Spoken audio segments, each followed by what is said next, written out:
Acompáñeme a orar por la palabra, Señor. Señor, esta noche buscamos, Señor, la autoridad de tu palabra. Esta noche buscamos el control de tu Espíritu Santo. Esta noche, en la autoridad que nos has entregado, Señor, impartiremos tu palabra declarando que ella transforma, que ella quebranta, que ella limpia, que ella purifica, que no volverá a ti sin causar el efecto por el cual la enviaste, Señor. Te pedimos, háblanos esta noche en el nombre de Jesús. Amén. Hebreos capítulo 3, versículo 1. Hagamos la lectura hasta todo el capítulo 3. Vamos a ver si el Señor nos permite alcanzar a mirarlo todo. Dice la palabra: por tanto, hermanos santos, participantes del llamamiento celestial, considerad al apóstol y sumo sacerdote de nuestra profesión, Cristo Jesús, el cual es fiel al que le constituyó, como también lo fue Moisés en toda la casa de Dios. Porque de tanto mayor gloria que Moisés es estimado digno cuanto tiene mayor honra que la casa el que la hizo. Porque toda casa es hecha por alguno, pero el que hizo todas las cosas es Dios. Y Moisés a la verdad fue fiel en toda la casa de Dios como siervo, para testimonio de lo que se iba a decir. Pero Cristo como hijo sobre su casa, la cual casa somos nosotros, y retenemos firme hasta el fin la confianza y el gloriarnos en la esperanza. Por lo cual, como dice el Espíritu Santo, si oyeres hoy su voz, no endurezcáis vuestros corazones como en la provocación en el día de la tentación en el desierto, donde me tentaron vuestros padres, me probaron y vieron mis obras 40 años, a causa de lo cual me disgusté contra esa generación y dije: siempre andan vagando en su corazón y no han conocido mis caminos. Por tanto juré en mi ira, no entrarán en mi reposo. Mirad, hermanos, que no haya ninguno de vosotros corazón malo de incredulidad para apartarse del Dios vivo.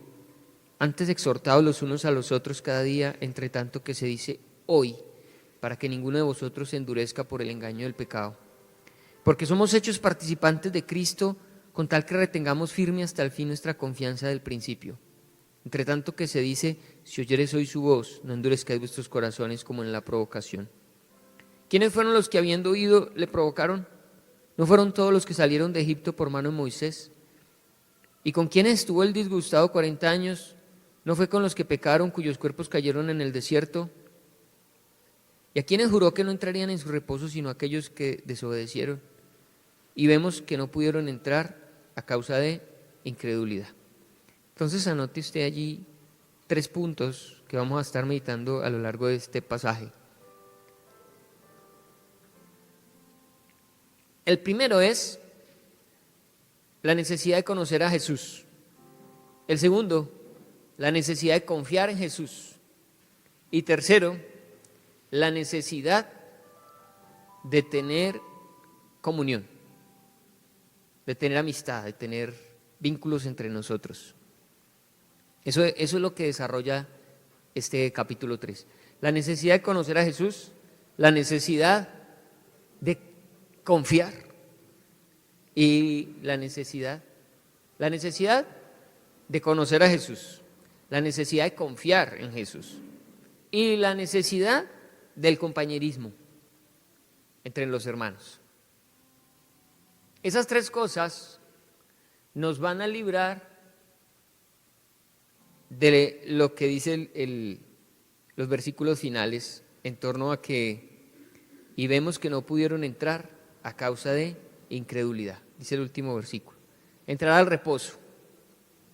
3 cosas que van a guardarnos de que no vayamos a entrar al reposo, o 3 cosas que nos van a permitir entrar al reposo del Señor. Bien, entonces comencemos. Dice: por tanto, hermanos santos, participantes del llamamiento celestial. Recuerden ustedes que la carta a los hebreos está escrita para judíos, para hebreos. Y ellos desde el principio son participantes del llamamiento celestial. Recuerden ustedes que son el pueblo escogido del Señor desde el principio. Pero ahora ellos, los que son hebreos, son judíos y ahora cristianos, pues imagínense, con más veras, tienen ese llamamiento celestial. Pero esta carta también es para usted y para mí, porque usted y yo también hemos sido llamados tenemos ese mismo llamamiento celestial. Considerad al apóstol y sumo sacerdote de nuestra profesión, Cristo Jesús. En ningún otro libro del Nuevo Testamento se llama a Jesús apóstol, solo aquí y solo esta vez. Una sola vez en toda la Biblia se le llama a Jesús apóstol. Y aquí se le llama apóstol y también se le llama sumo sacerdote. Dos cosas que se cumplen en Jesús. ¿Qué es un apóstol? Un apóstol es alguien enviado por Dios para llevar un mensaje. ¿Qué es un sacerdote? Un sacerdote es alguien puesto a favor del pueblo para con Dios. Entonces, es esto. Es que Jesús está entre Dios y Dios. Jesús está entre Dios y los hombres. De la siguiente manera, como apóstol, porque Él vino a traer un mensaje. Ahí tiene su función de apóstol. Como sumo sacerdote, porque ahora somos nosotros, o a través de Él, nosotros los que tenemos relación con el Padre. Entonces, la primera es del Padre hacia nosotros, la segunda es de nosotros hacia el Padre. Como apóstol, del Padre hacia nosotros. Él nos comunica lo del Padre.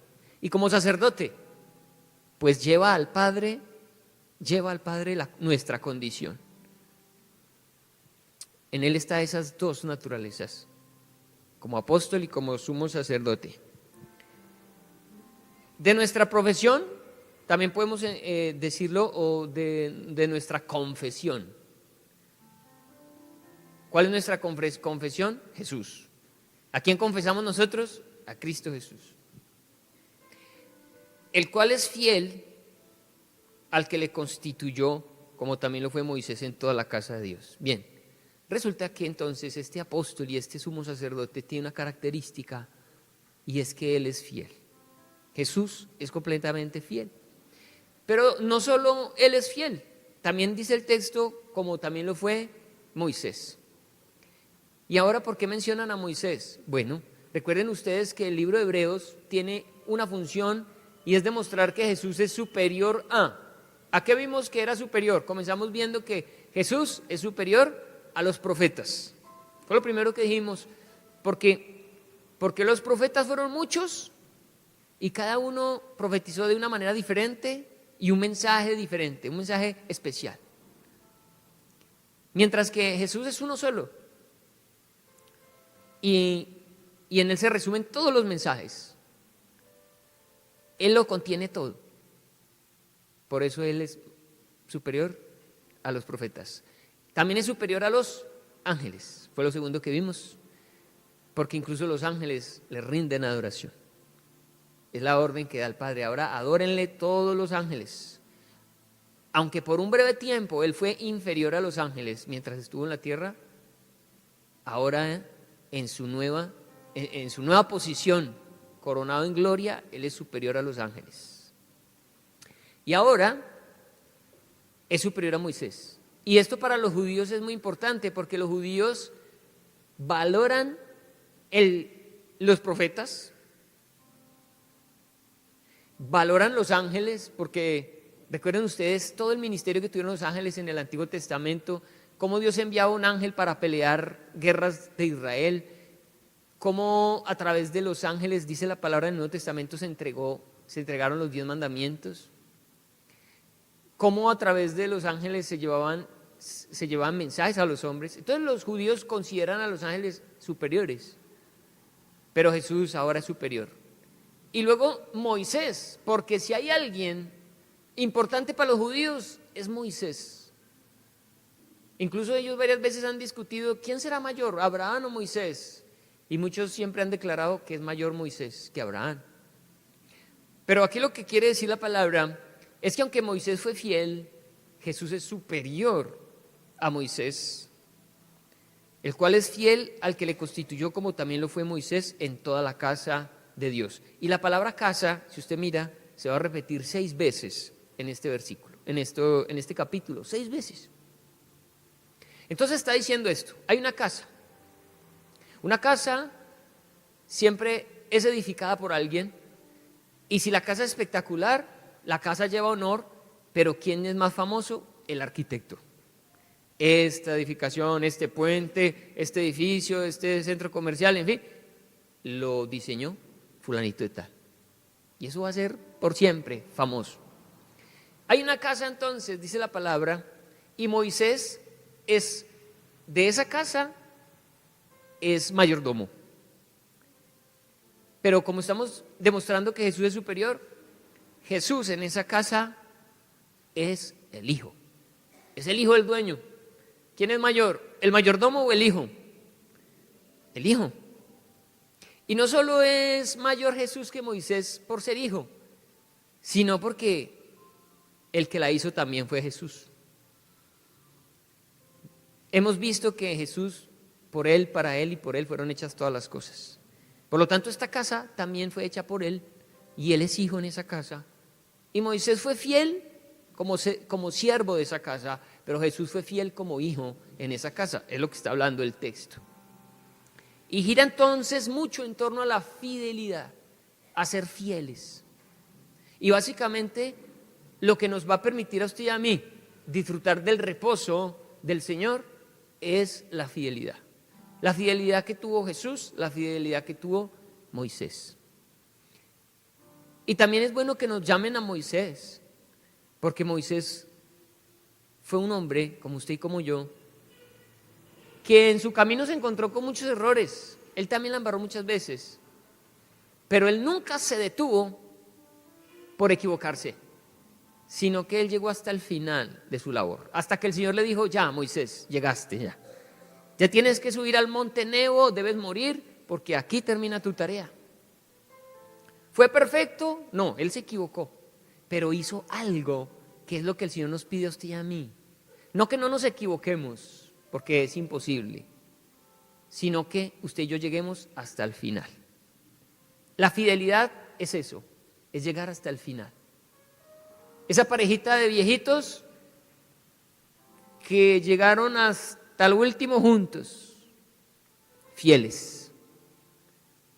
¿Cuántos matrimonios se inician y a los 15 años se separan? De ese matrimonio no podemos hablar de que fueron fieles a su voto, no lo fueron. Quizás a los 10 años y los veíamos juntos podíamos decir: ese matrimonio va bien, son fieles. Pero después de los 15 años, ya no. Un cristiano es fiel hasta el final, o vamos a comprobar que lo fue solo cuando termine su carrera. No podemos decir de alguien que apenas se bautizó que es fiel. No podemos decir de alguien que va en la mitad de su camino con Cristo que es fiel, solo porque ha permanecido, no. Porque no sabemos qué pase.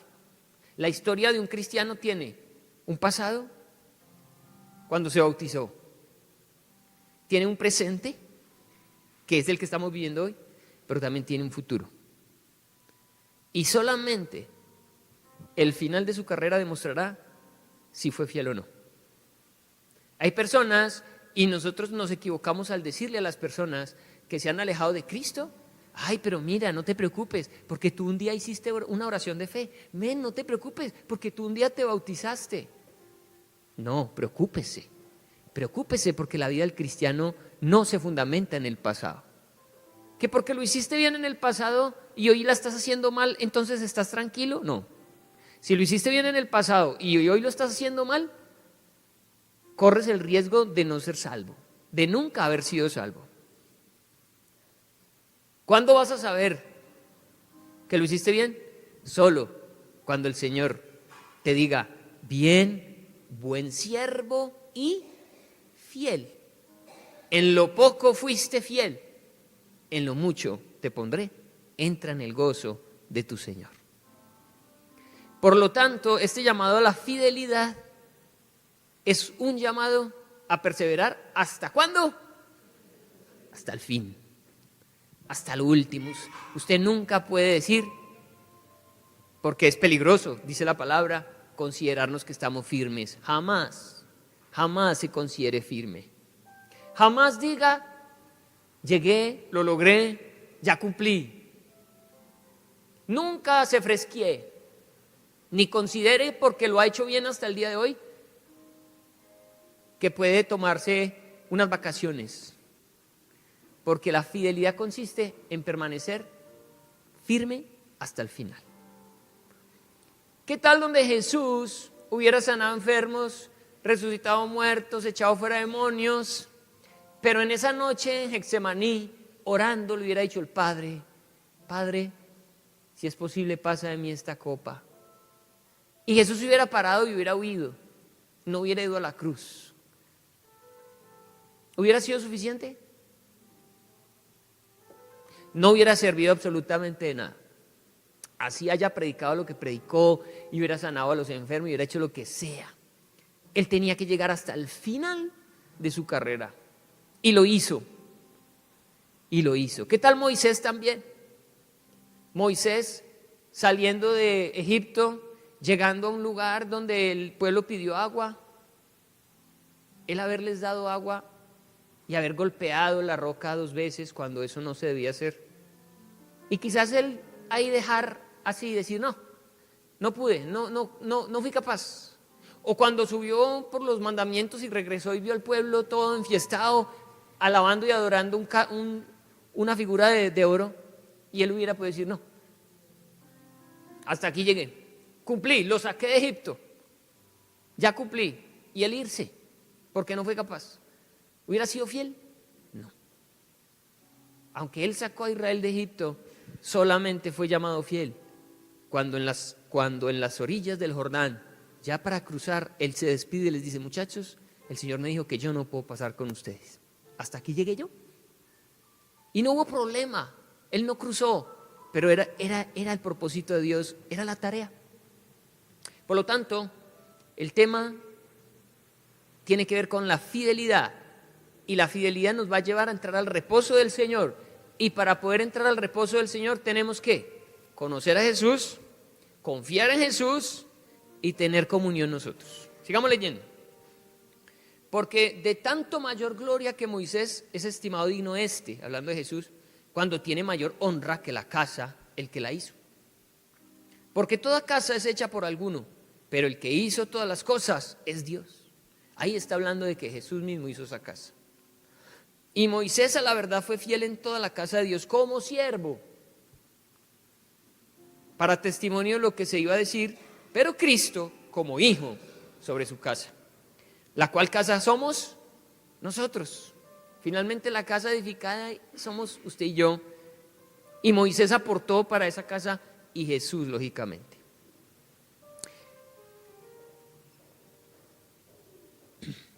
Pero Cristo como hijo sobre su casa, la cual casa somos nosotros, si retenemos firme hasta el fin la confianza y el gloriarnos en la esperanza. Eso se llaman frases condicionales y la Biblia está llena de frases condicionales. Y alguien que las usó mucho fue el apóstol Pablo. Esta forma de argumentar consiste en afirmar realmente que a quienes él les está hablando son salvos,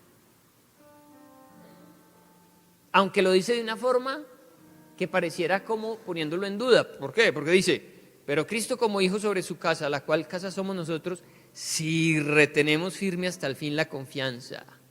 Como que queda la duda, pero no, hay que entender correctamente esta forma de escribir. Y es que usted la puede invertir. Usted puede decir algo como retenemos firme hasta el fin la confianza y el gloriarnos en la esperanza, por eso somos casa de Dios. Porque le quiero decir algo, alguien que no es casa de Dios no puede retener con firmeza hasta el final. ¿Por qué no? Porque no es una obra humana. porque el único que logra que usted permanezca hasta el final es Cristo. Y si usted finalmente lo logra es porque usted es cristiano verdadero. Pero ¿cuándo se va a saber? Hasta el final. A usted le ofrecen 2 repuestos para un carro. Y uno de los 2 es un repuesto genuino. Usted los ve y para usted no hay diferencia, son igualitos. Pero ¿qué es lo que finalmente demuestra que el repuesto es original? El uso. Cuando el repuesto malo a la mitad del camino saca la maleta, ¿usted qué dice? No era original. Parecía, tenía la cara, tenía todo. El repuesto original, ese repuesto lo acompaña a usted hasta el final. Así también es la vida cristiana, así también es las personas en la iglesia. Solamente en el uso, solamente hasta el final, uno podrá decir si fue o no fue. Por lo tanto, sorpresas te da la vida. Hay personas por las que hoy nadie da un peso, como un pastor que conocimos en Pereira. Él llegaba a la iglesia borracho. Venía a pasar la rasca, el guayabo, a la iglesia.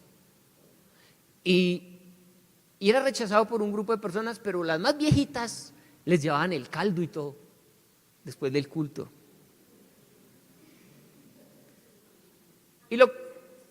Antes de ser pastor, ¿sí? Antes, es decir, era un joven que entraba a la iglesia borracho, que entraba a la iglesia en guayabao.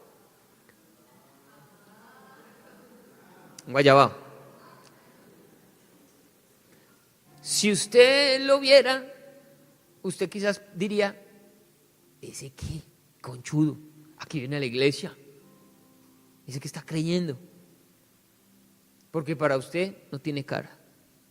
Y saber que ese hombre, lo sorprendente es esto, que entraba en guayabao y a dormirse el culto, con el tiempo ese hombre terminó siendo el pastor de esa congregación, de esa iglesia. ¿Quién lo creyera? Y tantas personas con cara de santos y quizás nunca terminen la carrera. Por lo tanto, no es nuestro deber ni nos debería interesar juzgar a nadie. Porque hay gente que empieza bien y termina mal. Hay gente que empieza bien, en la mitad del camino se descuadran y quizás a ojos de todos pueda uno decir, este no es salvo. Pero antes de finalizar, volver a Jesús. Hay de todo. Y lo único será al final. Por eso la palabra dice, no juzguen nada antes de tiempo. No se atreva a juzgar nada porque usted no sabe. A veces uno juzga y dice, ya para esa persona no hay esperanza. Esa persona ya no hay nada que hacer con esa persona. Ya se hizo todo lo necesario. Y esas son las personas que dan las sorpresas. Porque el que hace la obra es el Señor.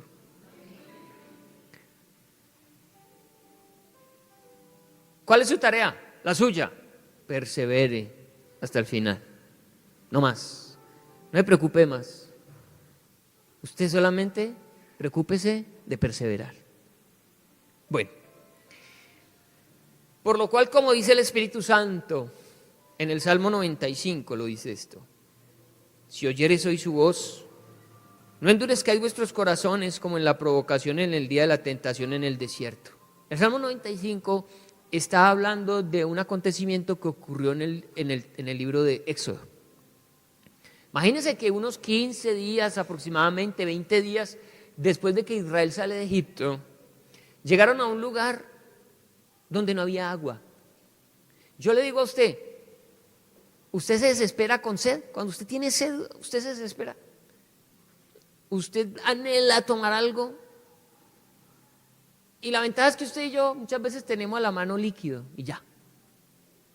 Pero imagínese usted en el desierto, lleva 20 días de camino, está en el desierto. ¿Qué sed puede usted experimentar en el desierto? Y el asunto es este, el Señor quería probarlos porque miren, ya ese pueblo que llevaba 20 días caminando ya había visto cosas extraordinarias. Primero, había visto todas las 10 plagas que habían venido sobre Egipto. Segundo, había visto cómo Dios los había sacado milagrosamente de Egipto y cómo los sacó con riquezas. Y tercero, ya habían visto el mar Rojo abrirse en dos y ellos cruzar por tierra seca. Pero cuando sintieron sed, como que se les olvidó que en ese breve tiempo de 20 días Dios había hecho todas esas cosas. Y dice la palabra, tuvieron una rencilla, un pleito, una discordia con Dios. Y el Señor no le gustó eso, porque sencillamente Él se dio cuenta que esta gente no confiaba. Yo estoy seguro que usted ha sido testigo de cosas extraordinarias en su vida. Pero también estoy seguro que a usted se le olvida eso cuando está en medio de un problema. Usted está viviendo ese problema actual y los milagros anteriores para usted ya no cuentan. Eso como que realmente queda bien en el pasado. Y ese Dios que actuó en el pasado como que en el presente no actúa. Y así estaban ellos. Era una sed tan violenta que llegaron a experimentar que ese Dios no era real. Que el Dios que los había sacado a ellos de Egipto los iba a dejar morir de sed. ¿Cuántos de nosotros en medio de los problemas y las dificultades nos sentimos así? Se nos olvida lo que ya el Señor hizo por nosotros. Porque nosotros somos del presente, del hoy. Queremos resolver lo de hoy y se nos olvida el pasado, de cómo Dios ha sido fiel. Y el problema es que ese es un deseo de Dios, poner a prueba a su pueblo. ¿Y por qué se enfureció tanto Dios con ellos? ¿Y por qué a pesar de enfurecerse les dio agua? Acompáñeme al texto de Éxodo.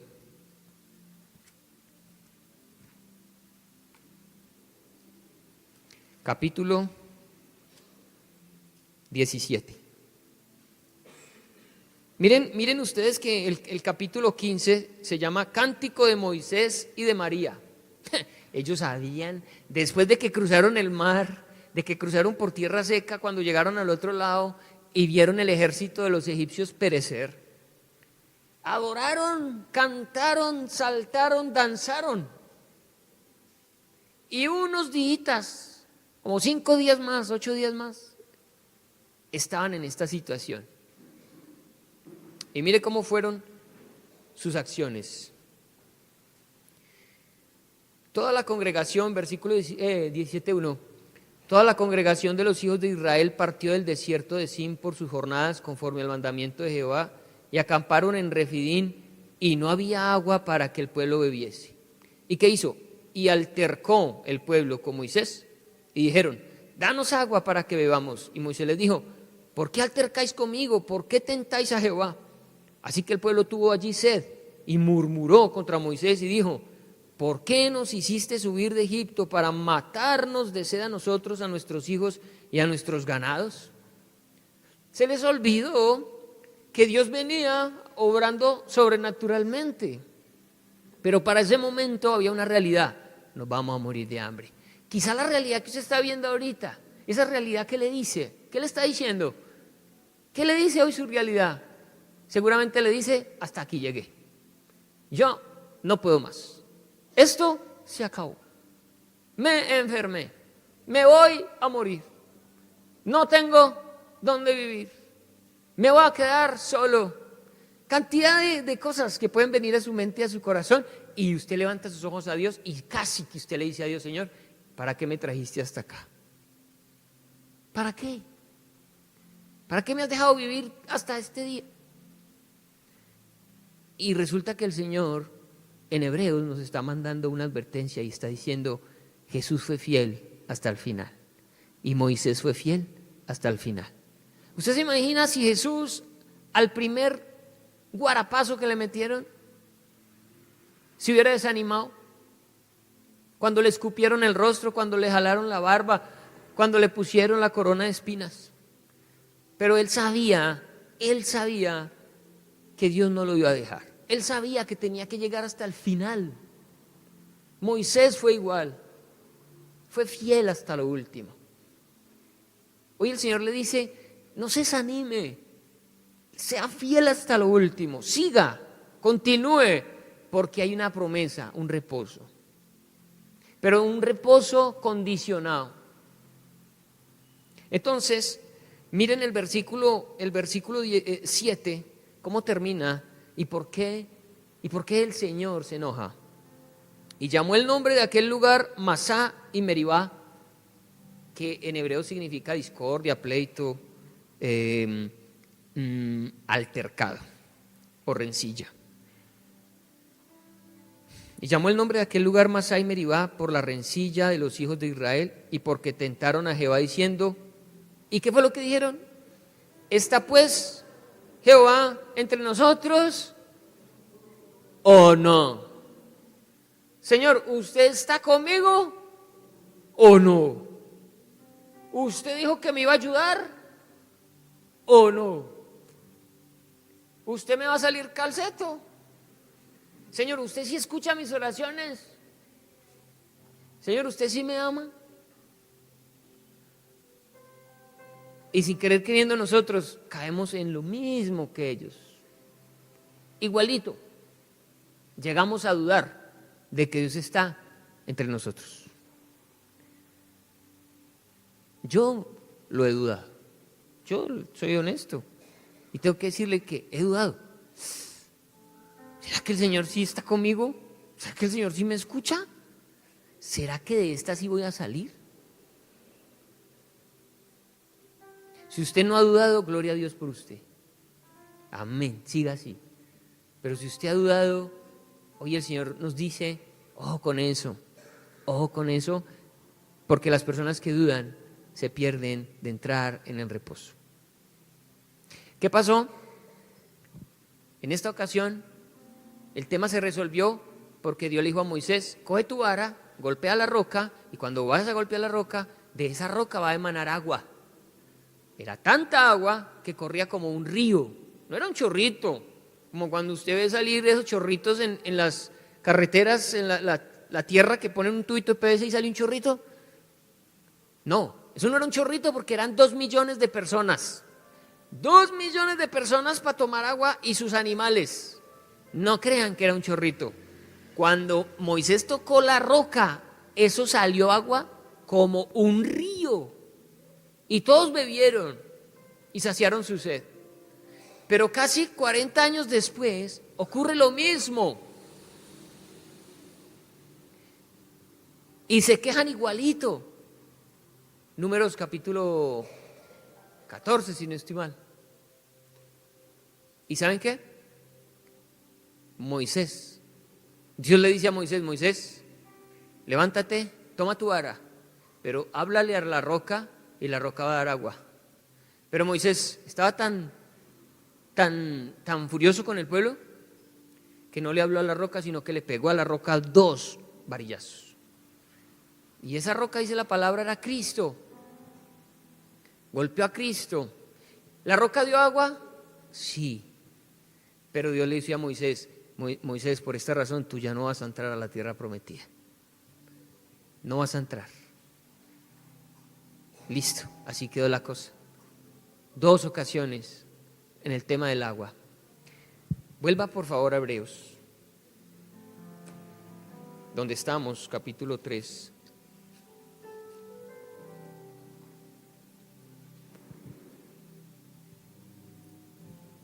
Leamos una vez más en el 7, dice, por lo cual, como dice el Espíritu Santo, si oyeres hoy su voz, no endurezcáis vuestros corazones, como en la provocación en el día de la tentación en el desierto, donde me tentaron vuestros padres, me probaron y vieron mis obras 40 años, a causa de lo cual me disgusté contra esa generación y dije, siempre andan vagando en su corazón y no han conocido mis caminos.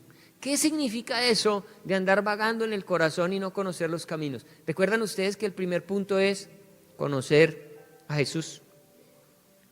Muchas personas dicen, pastor o hermano, líder o al que sea, es que tengo argumentos mentales. Es que intelectualmente me queda difícil creer lo que dice la Biblia. No soy capaz de comprenderlo. Pero ¿sabe? Cuando la palabra del Señor, aquí lo que está mostrando es que el problema no está en el intelecto. ¿Dónde está el problema? En el corazón. ¿Qué es lo que hace que una persona no acepte las verdades de Cristo? ¿Será que es que se necesita ser genio para entenderlas? ¿O será que necesita ser muy bruto para entenderlas? ¿O para dejarse meter ese golazo? Pero la realidad, iglesia, es que lo que le impide a las personas conocer a Cristo no es un problema intelectual, es un problema del corazón, es un pecado. Entonces quiero decirte algo. Hay cosas que tú hoy en día no entiendes de Cristo. Hay cosas que tú le has dicho a los pastores: pastor, es que de todo lo que dice la palabra, yo con esto no voy. No estoy de acuerdo en esto. No me cuadra. Leía el testimonio de un hombre que fue donde un pastor y dijo: pastor, es que yo no puedo creer, honestamente, que a Jonás se lo haya tragado un pez. Mi intelecto niega que eso pueda suceder. Entonces el pastor lo lleva a un texto, ya no en Jonás, sino un texto en los evangelios en donde Jesús habla y dice que así como Jonás permaneció 3 días y 3 noches en el vientre de un pez, de la misma manera el Hijo de Dios permanecería 3 días y 3 noches en el sepulcro. Y le dijo: ven, si te queda difícil creer que Jonás estuvo 3 días en el pez, te queda difícil creer que Jesucristo estuvo muerto y resucitó. Cuando este hombre se vio confrontado, el pastor aprovechó y le dijo: mira, te voy a decir algo, tu problema no es intelectual, lo que pasa es que hay un pecado en ti y aquí estoy, si quieres me lo puedes compartir. ¿Qué es lo que hay en tu corazón que te hace vagar y que no te deja aceptar las verdades de Dios? No es tu intelecto, iglesia, no, es que hay algo en tu corazón que se llama pecado y que se niega a aceptar las verdades de Cristo. Pero cuando tú ya no expresas tu problema intelectual, sino que realmente miras tu corazón y te das cuenta que lo que hay ahí es un pecado y que lo escondemos, no se lo dejamos ver a nadie, no hablamos de él. Es más, lo ocultamos hasta de nuestros propios ojos y nos negamos a creer que eso que hacemos es pecado.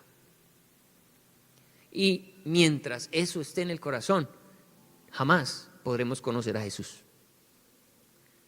Es el pecado lo que te impide conocer a profundidad a Cristo. ¿Qué hay que hacer entonces? Lo que este pastor le recomendó a ese hombre. Le dijo: mira, tu problema no es intelectual. Ve y pídele perdón a Dios y acepta que eso que estás haciendo es pecado y que te tienes que apartar de eso. Cuando lo hagas, te vas a dar cuenta que vas a poder conocer a Jesús. Ahí está la razón por la que muchos de nosotros no leemos la Biblia. Miren, ¿cómo vamos a conocer a Cristo? ¿Cómo lo vas a conocer si tú no lees la Biblia? No hay forma de conocer a Cristo sin leer la Biblia. No hay talleres, ni siquiera hay canales de televisión, ni predicaciones que te permitan conocer a Cristo si tú, a solas, no lees la Biblia. Si tú no pasas tiempo. ¿Saben? Hoy en día vamos a orar con tanto afán que no hay tiempo de relajarnos para hablar con Cristo. No hay tiempo. Mire, cuando usted se va a charlar con alguien, a tomar un café a una cafetería, dígame si no se toma el tiempo, dígame si no se relaja y primero ha tenido una charla muy, no sé, de que va a llover, y luego de un tiempo usted comienza a charlar con esa persona cosas bien profundas de su vida, de la vida de la otra persona. Y cuando usted se da cuenta, han pasado horas, usted ahí tomándose un café en esa cafetería con esa persona. Y usted sí se da cuenta que para poder conocer a alguien usted necesita ir con calma.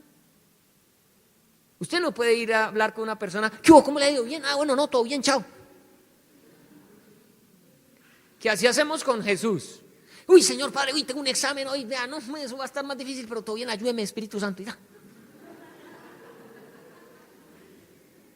Y eso, sí, uno le dice a la persona, ¿tú oras? Sí, lloro, sí, lloro. Pero entonces, a ver, tú pasas tiempo, buen tiempo con el Señor. O sea, ¿tú te alcanzas a relajar cuando estás ahí? Claro, tu vida es tan tensionada y tienes tantas cosas que hacer que cuando vas a Cristo, ¿cómo está la mente? Y muchos, cuando empezamos a orar, solo experimentamos eso y nos paramos de ahí aburridos. No vi capaz de orar. No, es que cerré los ojos y se me vino el problema, se me vino la dificultad, se me vino el examen, se me vino, ¿sí o no? Lógico, porque estás a las carreras. Pero cuando tú vas a estar con el Señor, tienes que quemar el tiempo necesario para que tu mente se tranquilice, para que todo tu cuerpo entre en condición, en modo charla con Cristo. Y eso puede tardar quizás 10, 15 minutos, hasta media hora, quizás hasta una hora, solo preparándote para hablar con Dios. Pero como no hay tiempo, como la vida tiene tantos corre-corres, jamás conocemos a Jesús. Súmele a eso el pecado del corazón, a causa de lo cual me disgusté contra esa generación y dije, siempre andan vagando en su corazón, 1, y 2, no han conocido mis caminos. No me conocen, dice el Señor. Siempre andan vagando su corazón y su vida enredada en el pecado y en los afanes de este mundo. Y eso no les ha permitido conocerme. Por eso el primer punto que usted anotó ahí es la necesidad de conocer a Jesús. Necesitas conocer a Jesús, tú personalmente, tú. ¿Qué sabes tú de Cristo? No qué saben en tu iglesia, ni el libro que tienes al lado. ¿Cuál es tu experiencia con Él? ¿Qué te dice Él a ti? ¿Qué tiempo maravilloso pasas con Cristo? Porque de ahí que muchos no han disfrutado o no estamos disfrutando del reposo de Dios. ¿A cuánto les gusta el reposo? ¿Cierto que sí? ¿Cuántos están en reposo? No respondan. Quizás algunos sí, quizás otros están en estrés y en preocupación. ¿Qué prometió el Señor? Que entraríamos en su reposo. Y muchos dirán, no, pero es que para entrar a ese reposo hay que morirse. No, el reposo del que está hablando aquí el Señor no tiene que ver con el reposo de la muerte. La Biblia habla de varios diferentes tipos de reposo, habla de 5 diferentes tipos de reposo. Pero este reposo del que estamos hablando aquí, ese es el reposo que usted necesita para vivir una vida descansada. Y no se obtiene de afán, no, ni se obtiene escondiendo nuestro pecado. Continuamos. Dice, por tanto juré en mi ira, no entrarán en mi reposo. Aquí muchos han interpretado esto como no serán salvos. Pero ojo, mire que desde el principio hemos estado diciendo que esta carta fue escrita para gente salva. Él los llama santos, él les dice participantes de la gloria de Dios, Él les dice muchas cosas. Por lo tanto, no podemos decir que es condenación de lo que está hablando aquí. No sabemos los que murieron en el desierto si se fueron para el infierno, no lo sabemos. Pero sí sabemos que no entraron en un reposo físico, no entraron a la tierra prometida, porque la tierra prometida, Canaán, representaba un reposo físico, porque esa tierra era deliciosa. tenía unos cultivos extraordinarios, unas casas muy bonitas, unas tierras maravillosas. Y ellos venían de ser esclavos en Egipto, y el Señor se propuso llevarlos de la esclavitud al reposo. Y para llegar al reposo tenían que pasar por un periodo de desierto que no consistía en 40 años. Ese camino podía tardar 15 días, 20 días solamente. Se les convirtió en 40 años a causa de esto que yo les estoy diciendo, que vagaron en sus corazones y no conocieron los caminos del Señor. Cuando un cristiano que va para el cielo, listo, sí, va para el cielo, no divaga en su corazón y no conoce a Cristo, vive una vida sin descanso, estresado, preocupado, llevado. Y el Señor ha dicho que su propósito y su voluntad es que usted entre en el reposo de Él. Pero no piense cuando se muera, porque ese es otro reposo y lo vamos a ver ahora. Está hablando de un reposo físico presente. Eso que cuando usted llegue a su casa y se acueste, duerma. No tenga que dar vuelticas en la cama. No tenga que levantarse al otro día con dolor de nuca porque no durmió. El Señor está prometiendo un reposo, un descanso, una vida tranquila. Ojo, ¿una vida sin problemas? No es eso. Es que sobrenaturalmente y en medio de los problemas, usted tiene un Dios en el que confía. Por eso el segundo punto es confiar en Cristo. Tú lo tienes que conocer. Y dígame si no, uno solo confía en la gente que conoce. Usted a un desconocido no le va a abrir la puerta y lo va a dejar entrar a su casa. ¿O sí? Usted confía en la gente que conoce. ¿Por qué a usted le cuesta trabajo confiar en que Dios le va a ayudar con el problema? Sencillo, porque usted no conoce al Señor. Porque ha tenido tanto afán y tanto corre que no ha tenido el tiempo para estar con Cristo ni con su palabra. Entonces es muy difícil confiar en Cristo. Si no lo conozco, no puedo confiar en Él. Por eso el segundo punto es confiar en el Señor. Entonces, sigamos.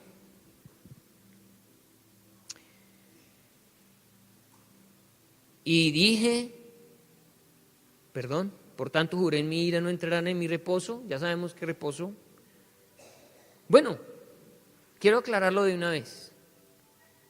Mateo capítulo 11, acompáñeme, versículo 28, y no estoy mal, y el versículo 29 hablan de dos clases de reposo. Son 5, pero vamos a ver 2. En Mateo 11, 28 y 29 habla de 2 tipos de reposo. No se mueva de Hebreos, o sea, ponga ahí que vamos a volver a Hebreos. Mateo 11. 28. Venid a mí todos los que estáis trabajados y cargados, y yo os haré descansar. O reposar, son sinónimos. ¿Qué reposo es este, amada iglesia? Este es el reposo que trae el haber sido perdonado. Este es el reposo que trae el no cargar con el pecado. Cuando Cristo muere en la cruz, tú aceptas a Cristo, Él quita el pecado de ti, por lo tanto, esa carga que produce el pecado sobre tu vida es quitada y tú descansas. Aquí está hablando de ese descanso. El descanso que da el ser perdonado. Pero el versículo siguiente habla del reposo que habla Hebreos.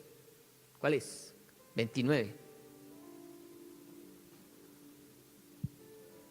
Llevad mi yugo sobre vosotros y aprended de mí, que soy manso y humilde de corazón, y hallaréis descanso para vuestras almas. Este es el reposo del que estamos hablando, pero miren que son las mismas condiciones. Analicen. Aprended de mí, conózcanme a mí. Conozcan y aprendan a ser humildes, a ser mansos. Porque cuando lo hagan, sus almas, ¿cómo estarán? Descansadas. Hay un salmo que dice, como un bebé recién destetado está mi alma. Eso es un niño al que le han dado peruchita Y usted voltea a ver a ese niño, ¿y cómo está ese niño cuando ya no quiere más pelucha?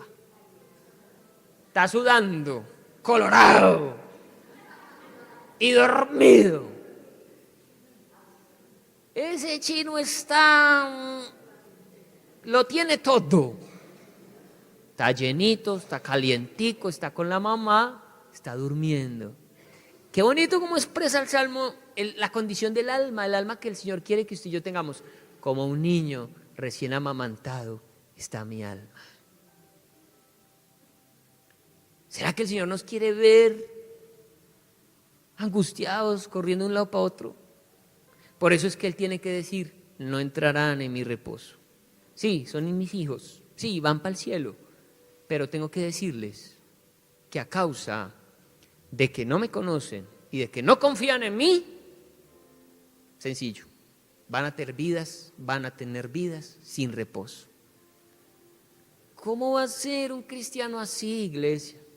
Un cristiano que viva así, no puede ser. Si estás viviendo así, ahí está la solución. Primero, conoce a Cristo. Ponte juicioso a leer la Biblia, a estudiarla. Conócelo. Segundo, después de que lo conozcas, confía en Él. Israel, con todo y que había visto todo lo que yo les digo, no creyó que hubiera podido haber agua para ellos en el desierto. Y se llenaron de motivos y se pusieron a pelear con el Señor. Y el Señor se rasca la cabeza y dice, pero estos, después de todo lo que les he mostrado y todavía dudan, todavía temen, que yo estoy con ellos, que yo estoy contigo, dice el Señor, yo estoy contigo. Tú me entregaste tu vida, tú crees en mí, yo estoy contigo. Yo te amo, yo quiero bendecirte con paz en el alma. No te voy a quitar los problemas, no te voy a quitar las dificultades, pero vas a vivir tranquilo. En medio de los problemas y las dificultades que a diario tienes, vas a tener paz, vas a tener descanso. Este es el descanso del que habla el texto. Continuamos, volvamos a Hebreos.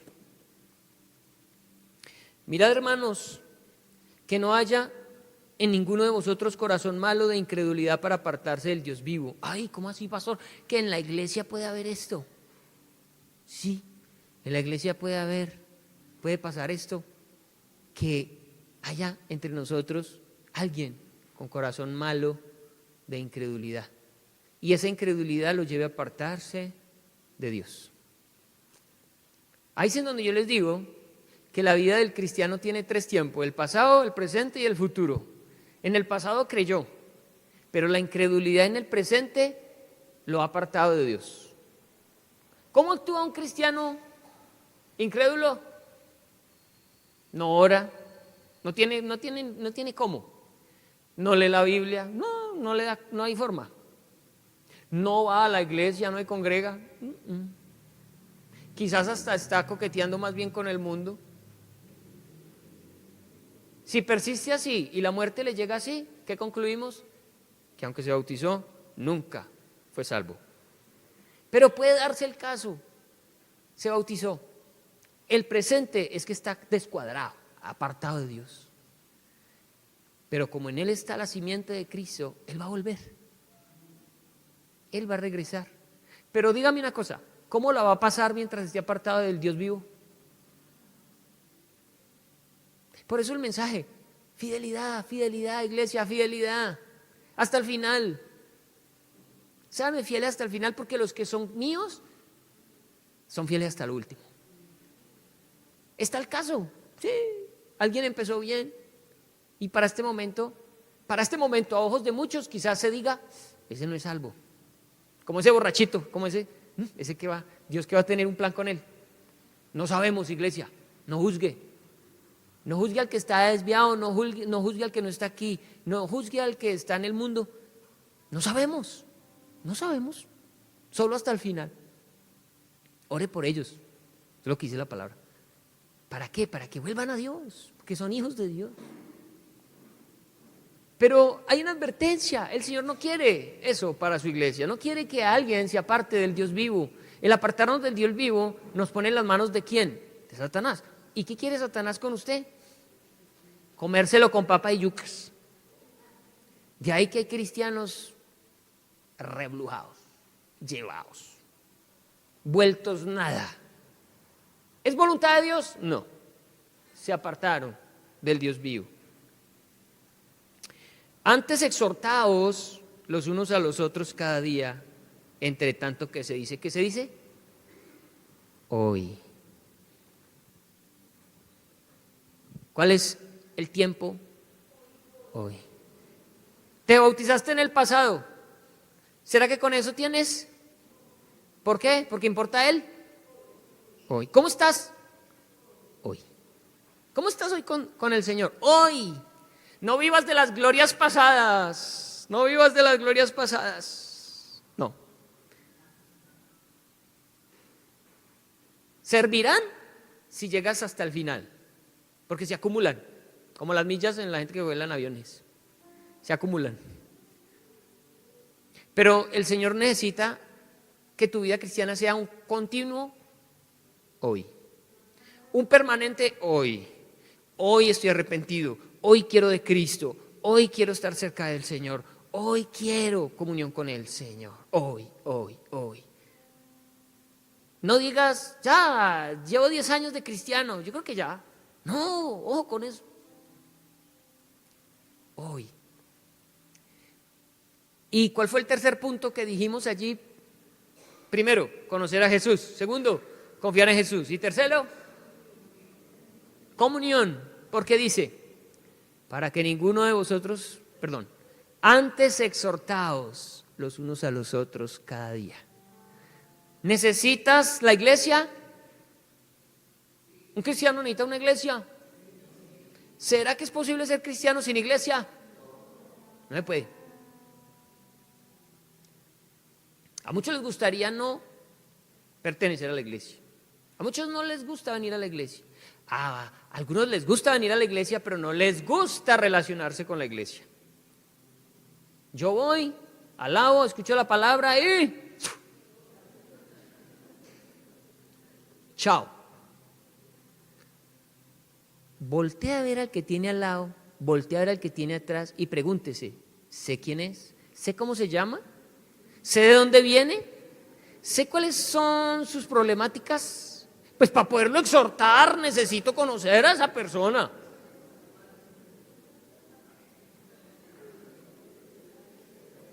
Qué pena que lo llevamos viendo 5 años a usted en la iglesia, pero no les conocemos el nombre. Pena para nosotros que no le hemos ido a preguntar y pena para usted que no ha venido a presentarse. ¿Saben qué tan importante es la coinonía, el compañerismo, la amistad? ¿Qué tan importante es que otro conozca cuáles son mis tentaciones? Ay, qué pena, qué vergüenza, ¿qué van a pensar de mí? No, aproveche, eso es bueno. Eso es bueno, que otro sepa que usted puede ser tentado en algo. ¿Para qué? ¿Para que lo juzgue? ¿Para que lo critique? No, para que lo exhorte. ¿Qué es exhortar? ¿Es regañar? ¿Es avergonzar? ¿Es jalar las orejas? ¿Es burlarse? Es animar. Es animar. Si alguien conoce tu problema, esa persona te va a animar.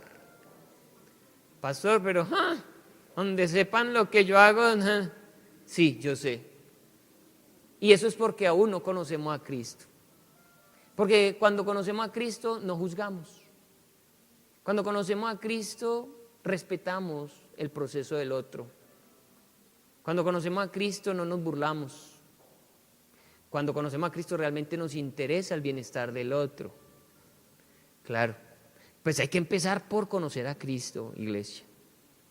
Pero una iglesia que conoce a Cristo termina siendo una iglesia que se exhorta a los unos a los otros, que se animan. Mire, yo no sé cuántos de ustedes han experimentado el que venga un hermano y le dé una palabra de ánimo. ¿Cuántos se han levantado con el consejo de un hermano?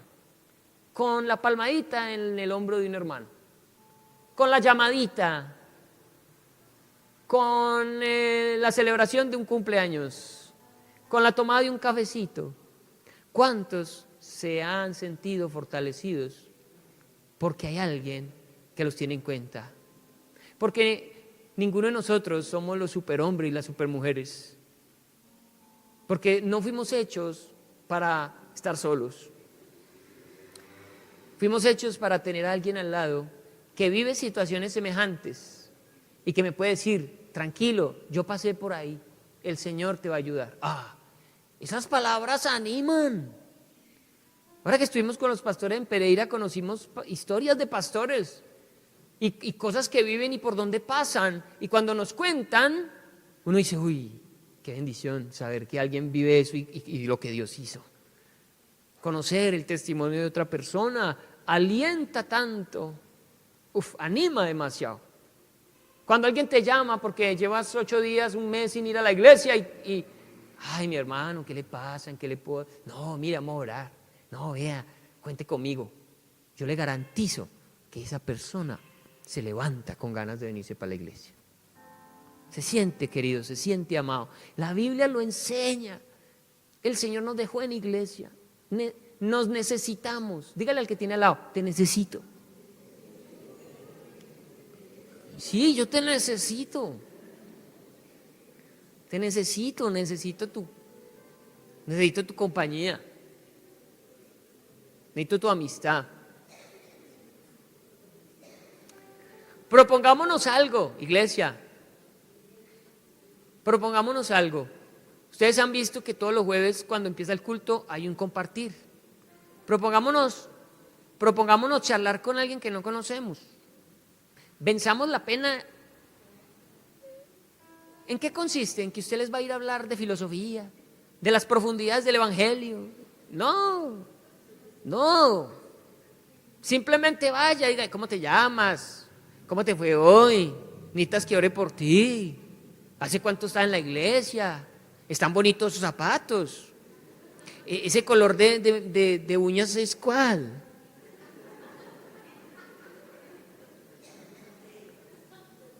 Sí. Uno no necesita estar todo el tiempo hablando no. Hay que hacer vínculos. Ay, mira, a mí también me gusta el fútbol. No, a mí me gusta no hay qué. No, yo me vi tal película. ¿Qué importa? Seguro que después llegará el momento en que en confianza podrán hablar sabiduría, dice la palabra. Podrán darse un consejo bíblico. Pero ¿cómo empieza todo? Con una simple y sencilla amistad. Hay que ser amigos en la simpleza de la amistad. Uno ser como es, que lo conozcan como uno es. Qué pereza esas iglesias donde todos son aleluyas. Cierto que usted, usted dice, estos ni popó harán.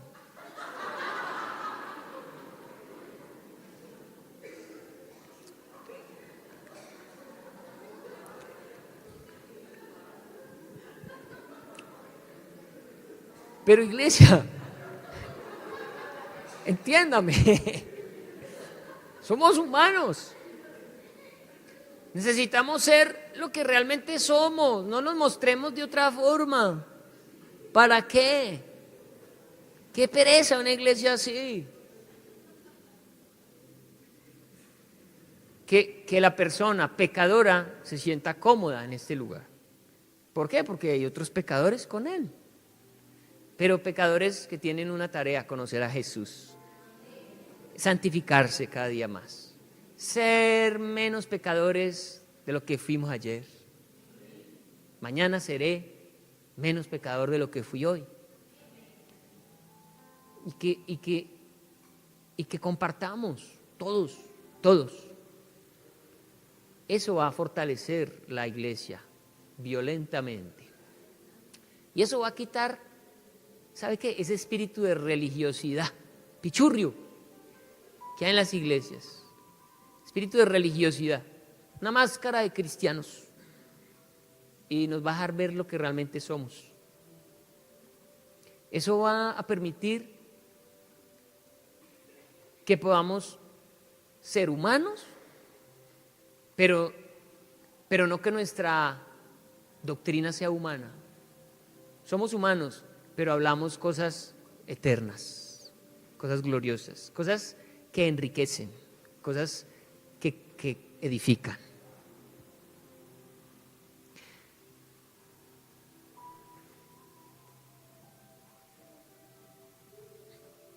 Dice, antes exhortados los unos a los otros cada día, entre tanto que se dice hoy, para que ninguno de vosotros se endurezca por el engaño del pecado. Mire, el pecado endurece, y cuando usted no lo confiesa, más duro se hace, y vaya hablando a alguien que ha ocultado su pecado años, es muy duro, porque somos hechos participantes de Cristo.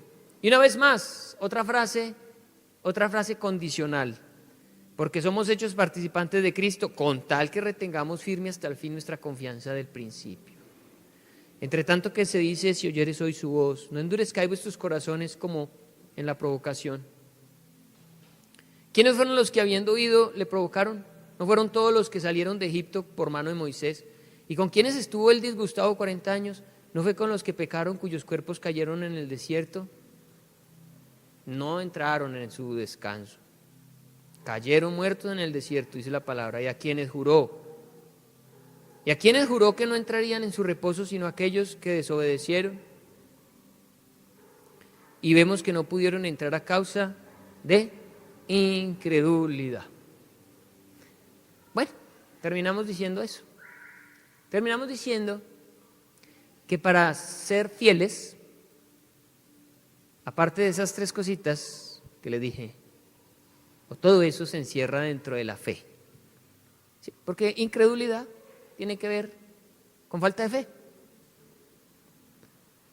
Y curioso,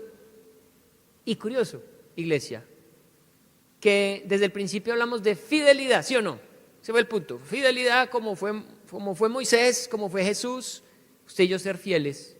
Pero déjeme decirle que hay una estrecha relación entre fidelidad y fe, al punto que muchas versiones traducen fe como fidelidad. ¿Por qué? Porque pues, aparentemente fe es una cosa y fidelidad es otra. Déjeme decirle que para ser fiel usted necesita fe. Sin fe nadie es fiel. Entendamos primero que fe no es solamente el ver un milagro, algo sobrenatural. Eso es una parte de la fe. Pero fe tiene que ver con acción. Fe tiene que ver con acción.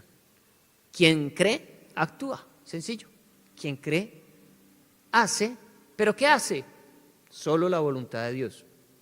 Quien cree y hace la voluntad de Dios es fiel. Termino diciendo que a Abraham se le conoce como el padre de la fe. ¿Por qué? Por su fidelidad. ¿Por qué fue fiel? Porque le voy a decir, el Señor un día le dijo, sacrifícame a tu hijo Isaac. Fidelidad es obediencia. ¿Qué hizo Abraham? ¿Por qué es el padre de la fe? Porque obedeció. Cogió al chino, lo llevó a un altar y lo fue a sacrificar. Pero ¿sabe dónde es que entendemos que fidelidad, obediencia y fe es lo mismo? Cuando en Hebreos capítulo 11 dice, y por la fe Abraham, y por la fe Abraham entregó en sacrificio a su hijo Isaac, porque creía que Dios era poderoso para levantarlo entre los muertos. Su fe era que aunque el niño muriera, Dios lo iba a resucitar. Por eso él lo iba a matar. Porque como Dios le dijo que de ese hijo iba a nacer una descendencia, él dijo, si yo mato a este chino y este chino no resucita, el plan de Dios no se cumple. Pero como Dios no miente y dijo que de este chino iba a salir una gran nación, pues va a tener que resucitar porque yo lo voy a matar. Noten ustedes cómo se necesita fe para ser fiel, para ser obediente. Y ese es el mensaje de Hebreos en esta noche. Sean fieles. O sea, tengan fe, pero no fe para creer en los milagros solamente. Tengan fe para ser obedientes. para que cuando Dios les diga algo, lo hagan. Por eso la necesidad del segundo punto, confiar en Dios. Si tú confías en Dios, tú puedes ser fiel. ¿Abraham confiaba en Dios? Sí. Tanto que dijo, yo mato a este chino y él me lo resucita. Había confianza total. Cuando tú confías en el Señor, puedes hacer lo que Él te pida y tú sabes que en lo que Él te pida Él no se equivoca y te va a ir bien. Así que fidelidad, que es lo mismo que decir fe, que es lo mismo que decir obediencia. ¿Lo entendemos? Ese es el mensaje de hoy, del capítulo 3. Seamos fieles. Conozcamos a Jesús, confiemos en Jesús y relacionémonos como iglesia. Comencemos a conocernos. Y vamos a orar porque yo sé que entre nosotros quizás está el deseo de conocerse, pero quizás hay pena. Quizás muchos dirán, qué pereza, yo para qué me voy a enredar con más gente. Pero vamos a orar, que el Señor nos entregue esa forma de iglesia. Una iglesia en donde todos nos podamos conocer. Póngase de pie.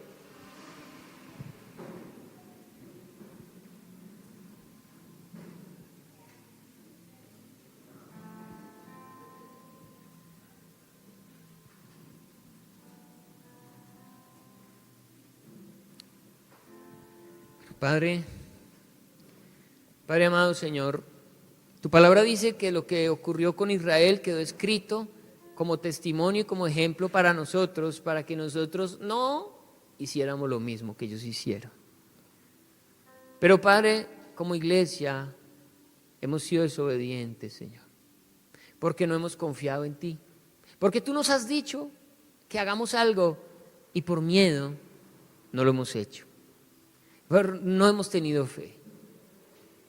Dudamos de que tú nos puedas entrar en ese reposo, de que tú nos puedas entregar esa tierra prometida. Dudamos de que como en el pasado nos salvaste, hoy nos puedas salvar. Yo sé que en este momento muchos están atravesando, porque nunca faltan los problemas, atravesando por situaciones difíciles en las que necesitan fe. Pero hoy tú les dices, esa fe no quiero que esté relacionada solamente con esperar el milagro. Yo quiero que esa fe se convierta en acción, en obediencia, en confianza. Necesito que si yo te digo algo, tú lo creas y lo hagas. Y sé que para que me puedas escuchar, me tienes que conocer. Te invito, dice el Señor, a que empieces a pasar más tiempo conmigo, a que dejes tantos afanes, tantas carreras, y que cuando vengas a hablar conmigo, te tomes el tiempo para que hablemos. Recuerda cuando te sientas con un amigo a charlar, cuando te sientas a tomar café con alguien, ¿en qué posición estás? ¿Cómo está tu corazón? ¿Cómo está tu mente? Cuando te dedicas a charlar con alguien y a conocer a alguien. Así quiero yo, dice el Señor, que lo hagas conmigo, que pases ese tiempo conmigo con tranquilidad, que dejes los afanes, que me conozcas. Tengo mucho que decirte, tengo mucho que enseñarte. Tienes mucho que aprender de mí y más en estos últimos tiempos en donde de mí se dicen tantas cosas que son falsas. Yo necesito que me conozcas a mí para que sepas realmente quién soy yo. Yo no quiero que hables de un Jesús que hace milagros en otros y para otros. Yo quiero que tú hables de lo que hago en tu vida, que tú hables de lo real que soy para ti, que no vivas de la fe ajena, de la fe de otro, de la experiencia de otro, sino que tú mismo puedas tener una experiencia personal conmigo. Yo necesito, dice el Señor, que pases tiempo conmigo. Y tú necesitas pasar tiempo conmigo, o si no, no podrás entrar en mi reposo. Será tanta la angustia, será tanto el afán y la tribulación, que perecerás a causa de eso. ¿Y a dónde quedará tu afán? ¿A dónde quedará el no tener tiempo para mí? cuando hayas quedado tendido en el suelo sin esperanza. Pero dice el Señor hoy en su palabra: si oyeres hoy su voz, no endurezcas tu corazón. Si hoy el Señor te está diciendo: búscame, busquémoslo.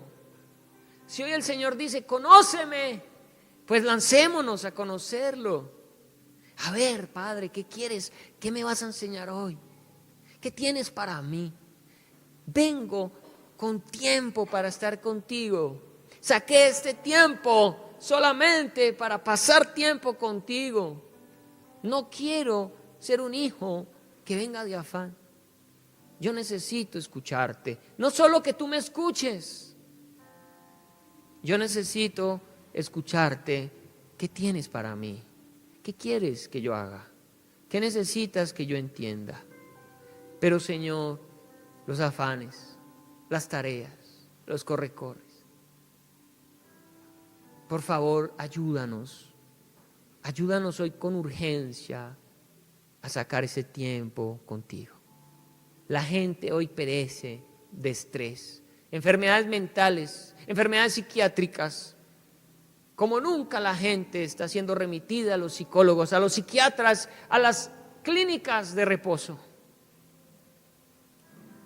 Cuando el reposo lo da Cristo. Él es tu reposo, Él es tu descanso. No es una medicina, no es una pastilla, no es una actividad, no son los termales o los masajes. El reposo está en Cristo. Vengan a mí, dice el Señor. Aprendan de mí para que sus almas sean como las de un bebé recién amamantado. Vengan y descansen en mi reposo, conózcanme a mí, confíen en que si yo en el pasado les ayudé, hoy también les ayudo y mañana les ayudaré también.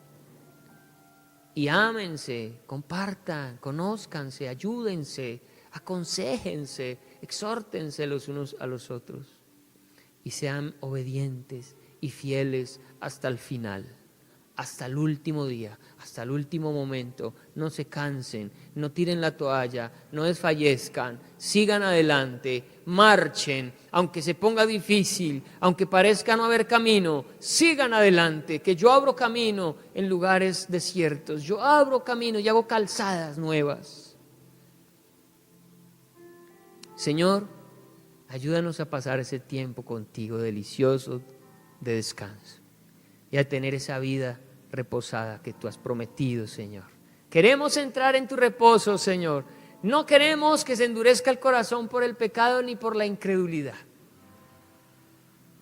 Te necesitamos hoy más que nunca. Declaramos el reposo de Cristo sobre esta casa, sobre esta iglesia, sobre las mentes y los corazones de mis hermanos. Declaro el reposo sobre sus hogares y sus familias en el nombre de Jesús. Reprendemos, Señor, en el nombre de Cristo, toda obra perversa del diablo que quiere robarles la paz, quitarles el descanso y el reposo. Declaramos una iglesia descansada en Cristo Jesús. Amén y amén.